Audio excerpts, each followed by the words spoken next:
about a decade ago, we were nation builders. We set no limits on what we could achieve, whether it be the diggers who came for the gold rushes, whether it be the whalers and the sealers of the early 1800s, the pastoralists who drove the great expansion in the 1820s, 30s and 40s, whether it be the people who built the Snowy Mountain scheme, the people who built the Northwest Shelf in the 80s and 90s, whether it be the people who built the Queensland coal industry in the 1970s. We were doers, we were builders, we made things happen. Over the last decade, as a nation, we have lost ambition. We talk now about becoming a renewable energy superpower, as if other countries don't have sun and wind. And what do to be a renewable energy superpower? We import the turbines and the panels from China. I mean, really, it's sad. It's a sad indictment. I mean, by all means, let's use renewable energy where we can do it usefully, but this is not a real ambition. It's such a paper-thin argument when we push back against it. We've actually restructured our entire economy around emissions. Everything we do now is seen through that lens, and I love when Matt Canavan talks about Hyper Australia. The idea of, imagine if we pursued everything else with the same vigour that we have pursued this transition, this renewable energy transition. Authorised by Garth Hamilton, LNP Toowoomba. Look, Garth, I had no idea until I saw your post about being at the Burke and Wills with Tony Abbott, and now this, that you're mates with the bloke. Great respect. I now want you as our next PM, and I'm going to send you the NRG Loxton policy framework for the LNP to win the next federal election. Now, Neo Roosevelt Group would love nothing more than to see a whole of basin, Bowen Basin underground coal gasification project feeding gas through to Toowoomba, where we would generate power, produce dimethyl ether, blue hydrogen, synthetic diesel, pipeline natural gas,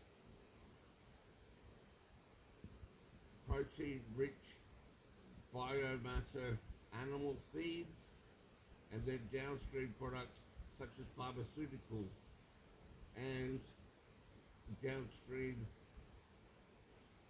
actually probably hosted at the Bowen Basin, AI compute data centers with hardened data centers built into the Toowoomba Ranges, and also pipeline out to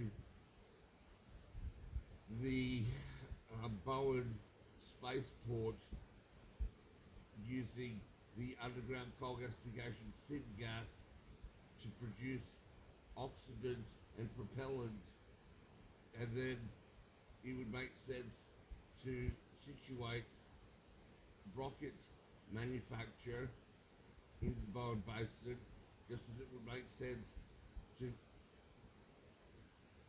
place high precision manufacturing and robotics manufacturing in Toowoomba. We would be producing all of these downstream commodities that I've referenced at the lowest cost globally based on energy input cost if this project were to come off. The constraint with the data centers is turbine blades. Essentially, the manufacturers of them, Siemens and GE, aren't producing enough, and there's already a massive backlog globally. So that's one constraint that would have to be looked at.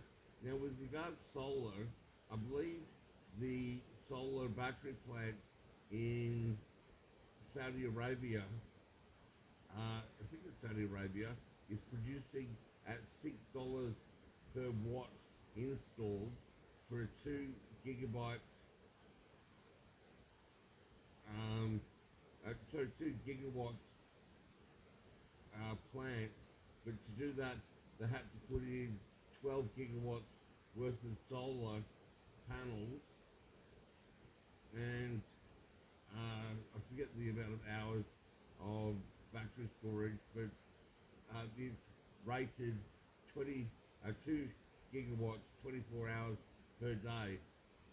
The comparative cost in China is $4 per watt, and that does actually, and you can get a field up within 12 months, which is the lowest lead time to power generation in the world globally. So we are going to have to look at solar.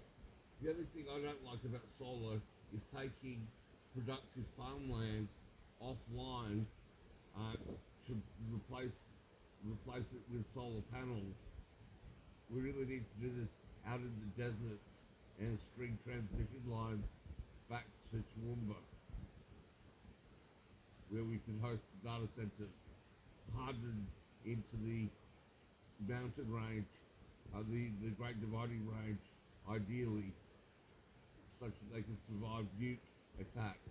We certainly need this for critical infrastructure, such as government and defense sector storage, and like as in cloud storage, and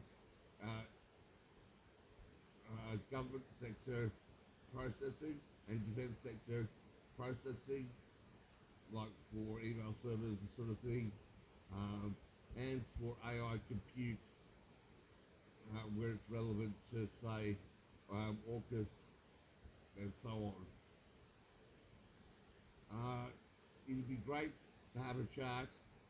You haven't gotten back to me about the Roosevelt Corridor, alternative option, privately funded Toowoomba Gundawindi connection with the junction at Parks and an inland port logistics node in Gundawindi and an inland megaport facility, including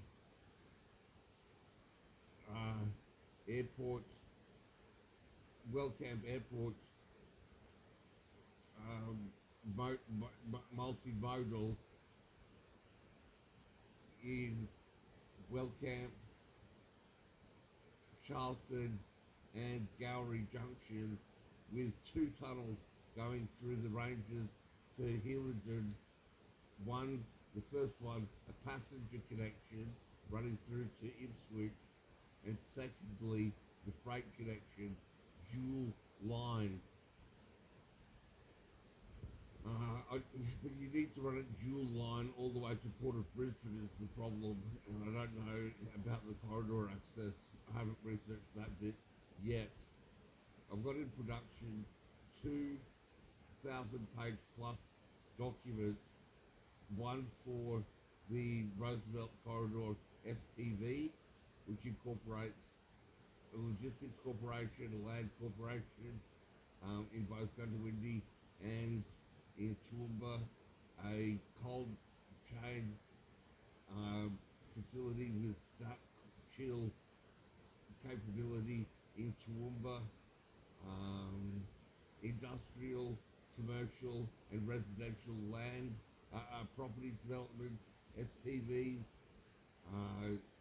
all of these economic value adds that I talked to you about capturing when we spoke on the phone 2 months ago for 11 minutes, and I explained to you how what we needed to do was model up the completed development value of the post-infrastructure connected project, capture that value and borrow against it. I've now got a funding stack sorry, the second document is to do with Toowoomba Infrastructure Development Bank. I call it Bank on Toowoomba, but it's not really a bank, as in, what's the, get the name of the organisation, but the Banking Prudential Regulation Authority.